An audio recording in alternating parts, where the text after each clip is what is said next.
YCP fire brand మాజీ మంత్రి కొడాలి నాని ఎక్కడ? తూటా లాంటి మాటలతో ప్రత్యర్థులను చెడుగుడు ఆడుకునే కొడాలి నాని కొంతకాలంగా మీడియాకు దూరంగా ఉంటున్నారు. ఆయన ఎక్కడున్నారో కూడా ఎవ్వరికీ తెలియడం లేదు.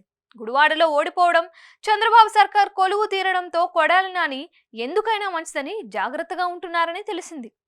టీడీపీ టార్గెట్ లో కొడాలి నాని, వల్లభనేని వంశీ మొదటి వరుసలో ఉన్నారు. కమ్మ సామాజిక వర్గానికి చెందిన ఈ ఇద్దరు నేతలు వైసీపీ అధికారంలో ఉన్నప్పుడు చంద్రబాబు, లోకేష్ పైన రెచ్చిపోయేవారు. మరీ ముఖ్యంగా కొడాలి దూకుడు మాటల్లో చెప్పేది కాదు. చంద్రబాబు, లోకేష్లపై ఇష్టం వచ్చిన రీతిలో కొడాలి నోరు పారేసుకునేవారు. తమ ప్రభుత్వం రాగానే కొడాలిని అంకుశం సినిమాలో విలన్ రామిరెడ్డిని నడి రోడ్డుపై కొట్టుకుంటూ పోయినట్లు కొడతామని టీడీపీ నేతలు హెచ్చరించిన సంగతి తెలిసిందే. చంద్రబాబు సర్కార్ ఏర్పడిన తరువాత గుడివాడలో నాని ఇంటిపై కొందరు టీడీపీ ఆకతాయిలు రాళ్లు రువ్వారు. అంతకు మించి ఆయనపై ఎలాంటి దాడులు లేవు.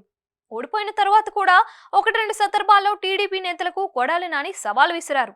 ఆ తర్వాత ఆయన కూడా సైలెంట్ అయిపోయారు. కొడాలి నాని ఎక్కువ కాలం హైదరాబాద్ లో ఉంటున్నారని తెలిసింది.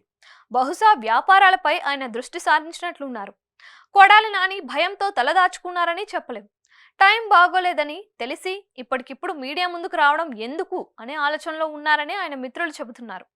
కొత్త ప్రభుత్వం కావడంతో కొంత సమయం ఇచ్చి ఆ తర్వాత జనంలోకి వెళ్లాలని ఆయన అనుకుంటున్నారని తెలిసింది. ఈలోపు ఆయనపై ఏమైనా కేసులు పెట్టి వేధిస్తే చెప్పలేం.